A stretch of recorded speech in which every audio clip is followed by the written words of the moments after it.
సింహరాశి వారు జ్యేష్ఠమాస పూర్ణిమ తిథి సందర్భంగా బహుళాష్టమి సందర్భంగా ఎలాంటి విధి విధానాలు పాటించాలో ఈ వీడియోలో సవివరంగా సంపూర్ణంగా తెలుసుకుందాం. సింహరాశిలో ఏ నక్షత్రాలు వస్తాయనగా మఖా నక్షత్రంలోని 4 పాదాలు, ఉబ్బా నక్షత్రం 4 పాదాలు, ఉత్తరా నక్షత్రంలో 1 పాదం కలిపితే సింహరాశి అవ్వడం జరుగుతుంది. చాలామందికి పుట్టినటువంటి కాల సమయంలో డేటా బర్త్లో లేనటువంటి కారణం వలన పేరు యొక్క మొదటి అక్షరాన్ని అనుసరిస్తూ రాశిని తెలుసుకొని ప్రయత్నం చేద్దాం. ఏ అక్షరాలైతే మా, మీ, ము, మే, మో, టా, టీ, టు, టే అక్షరాల వరకు సింహరాశి జాతకులు. సింహరాశి యొక్క అధిపతి రవి భగవానుడు.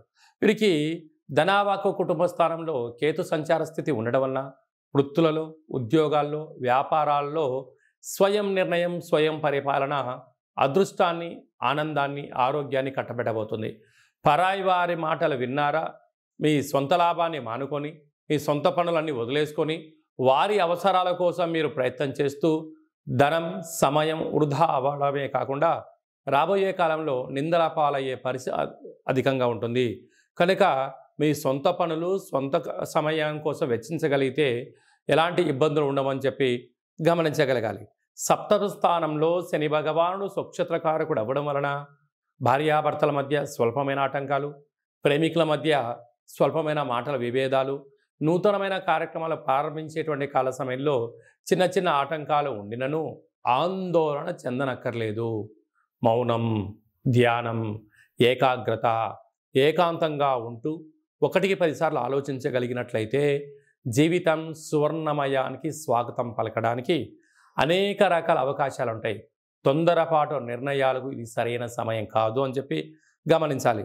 అయితే అష్టమంలో రాహు సంచారము చేయడం వలన మీ యొక్క జన్మ నక్షత్రం రోజున అష్టమి పూర్ణిమ తిథి ఎందున దూర, వాయు, జల ప్రయాణాలు పెట్టుకోకపోవడం, గొడవలకు దూరంగా ఉండడం, మౌనంగా ఉండడం, ఏదన్నా చెప్తే ఆ రోజు ఊకొట్టి ప్రశాంతంగా ఉండగలిగితే పెద్ద పెద్ద సమస్యలను నివారించే పరిస్థితి ఉంటుందని చెప్పి గమనించాలి. భాగ్యస్థానంలో కుజ భగవానుడు స్వక్షత్రకంగా ఉండడం వలన భార్య మాట భర్త, భర్త మాట భార్య ఇద్దరు సజావుగా ప్రయాణం చేయగలిగినట్లయితే స్థిరాస్తులు, చరాస్తులు మీ సొంతం అవుతాయని చెప్పి గమనించాలి. రాజ్యస్థానంలో గురు భగవానుడు సంచారం చేయడం వలన వృత్తులలో, ఉద్యోగాల్లో, వ్యాపారాల్లో మీకు మంచి ప్రమోషన్స్ వస్తూ ఉన్నత స్థాయికి ఎదగడానికి భగవంతుడు మంచి అవకాశాలు ఇవ్వబోతున్నాయి. కనుక సక్సెస్ ఆ ఫెయిల్యూర్ అనేది మీ వ్యక్తిగత మీద ఆధారపడి ఉంటుందని చెప్పి గమనించాలి.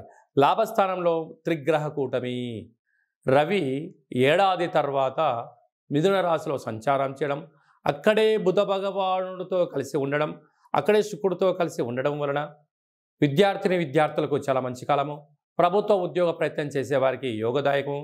గతంలో ఉద్యోగం చేస్తున్న వారికి ప్రమోషన్స్ రావడము, ప్రభుత్వ అధికారుల సలహాలు, సూచనలతో నూతన గృహాలు, వాహనాలు, బంగారు ఆభరణాలు, క్రయ విక్రయాలు యోగదాయకం అని చెప్పి గమనించగలగాలి. కనుక వీలైనంత వరకు ధ్యానం, ఆసనం, సూర్య నమస్కారం మీకు అదృష్టాన్ని, ఆనందాన్ని కట్టబెట్టబోతుందని చెప్పి గమనించాలి.